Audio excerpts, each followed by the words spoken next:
Today is Wednesday, the 22nd of April, and we are reading from day 112 of the Book of Mysteries by Jonathan Cahn. Day 112, the mystery of the Cherubim. He led me through a winding ravine that opened up into a hidden enclave hedged in by steep mountain walls. In one of the walls was an entranceway. We went inside. There were several chambers. On the walls of one of those chambers was a remnant of an ancient painting of two winged creatures and a glowing sword. So he drove out the man, said the teacher, and he placed cherubim at the east of the Garden of Eden and a flaming sword, which turned in every direction to guard the way to the tree of life. The fall of man and the loss of paradise, the separation of man from God, the unholy from the holy. And the sign of the separation was a cherubim with a flaming sword. The cherubim formed a barrier to prevent evil, sin, fallen man from entering the presence of God. So the sign of the cherubim represents everything that separates us from God, everything that separates us from peace, purpose, meaning, and love. Oh, and every separation began with the first separation in Eden, I replied. It would seem impossible for such a barrier to ever be removed. It would, he replied. But do you remember the supernatural event that took place in the temple when Messiah died? The veil in front of the Holy of Holies was torn in two.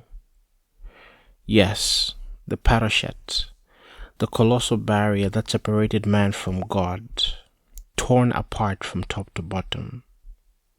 But the parashet was not simply a cloth, but the vessel of a mystery.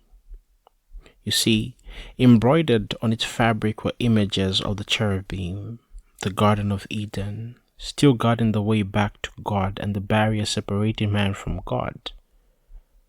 But when Messiah died, the sign of the cherubim separating man from God was pulled apart. As the veil was torn apart, so too were the cherubim. For Messiah was passing through, as through the cherubim, to return to paradise. And through the flaming sword? Yes, and to pass through a flaming sword would mean one's death. And passing through, he crossed the uncrossable barrier. The sign of the cherubim is broken. The barrier between God and man is gone. Okay, so does that mean that all barriers are nullified and all separations removed? For those who are in Messiah, there are no more separations, no more judgment, no more rejection, no more shame, no more guilt, no more curse. It means that whatever was separating us from our purpose, our healing, and our redemption is gone. It means that every barrier separating us from God is removed. The way is open. We can come home.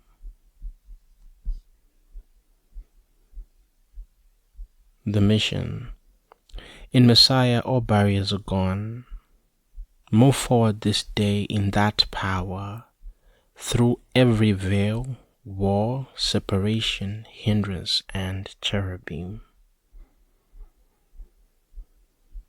And we are reading from Genesis 3, verse 24, Exodus 26, verse 31, Mark 15, verse 38, and the book of Romans 8, verses 31 through 37. May the grace and peace of God be with you.